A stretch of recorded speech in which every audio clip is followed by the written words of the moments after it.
ایک جو تاثر ہے کہ ریاستوں پر عالمی عدالت کے فیصلے بائنڈنگ نہیں ہیں، مطلب وہ پابند نہیں ہیں۔ نہیں، میں یہ سمجھتا ہوں کہ وہ بائنڈنگ ہوتے ہیں۔ اس کی وجہ یہ ہے کہ عالمی عدالت انصاف یو این چارٹر کا حصہ ہے۔ بطور ایک رسپانسبل اسٹیٹ ہر ملک بشمول پاکستان کو ڈیفائی نہیں کرنا چاہیے۔ ہاں، اس کی کوئی انٹرپریٹیشن ہے، اس کی امپلیمنٹیشن کی، وہ ایک الگ بات ہے۔ تو یہ جو سفارتی رسائی ہے، یہ کچھ خدشہ ظاہر کیا جا رہا ہے کہ شاید دے دی جائے، تو اس کا اس کیس پر کیا اثر ہو سکتا ہے؟ کیونکہ وہ جو ان کا اقبالی بیان ہے، کچھ لوگوں کو خطرہ ہے کہ وہ پھر بدل سکتا ہے، شاید وہ اگر اپنے سفارتکاروں سے ملیں تو شاید کچھ اور کہانی وہ بتائیں۔ دیکھیے، وہ تو اقبالی بیان تو انہوں نے ایک دفعہ دیا ہے، اور پھر ایک تو اقبالی بیان ہوتا ہے، پھر کوریبوریٹو ایویڈنس ہوتی ہے، اس کی بنیاد پر فائنڈنگز آتی ہیں۔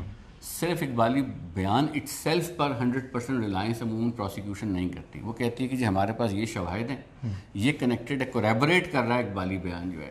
سو وہ ایشو نہیں ہے۔ ایشو یہ ہے کہ اب بھی انویسٹیگیشن کچھ سینسٹیو معاملات کی چل رہی ہے۔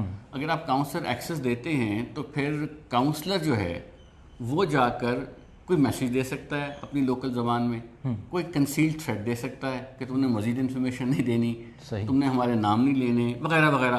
اس سے انویسٹیگیشن کا جو چین ہے وہ کمپرومائز ہونے کے چانسز ہیں۔ فوجی عدالت کا فیصلہ جو ہے وہ سسپینڈ کیا ہوا ہے عالمی عدالت نے، جب تک ان کا فیصلہ آج نہیں آتا، اور بھارت کا یہ موقف ہے کہ یہ سسپینڈ کر دی جائے سزا، تو کیا اس کو بھی کر سکتے ہیں انڈیفینٹ؟ بھارت کا جو موقف ہے، یعنی کہ بھارت یہ کیس اس وقت جیتے گا، بھارت نے جو پریئر کی ہے وہ یہ ہے کہ اس شخصیت کو ہمیں واپس کر دیا جائے۔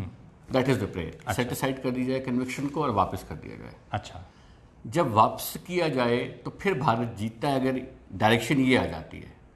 لیکن شارٹ آف دیٹ جو بھی ڈائریکشن ہوگی وہ ایک قسم کی، اب وہ بھی اس کا بھی تجزیہ کرنا ہوگا کہ اس کی نیچر کیا ہے۔ وہ مینڈیٹری ہے فار ایگزامپل، یا وہ ایک ریکمنڈیشن ہے، یا وہ ایک محض سجیشن ہے، اچھا، یا آبزرویشن ہے۔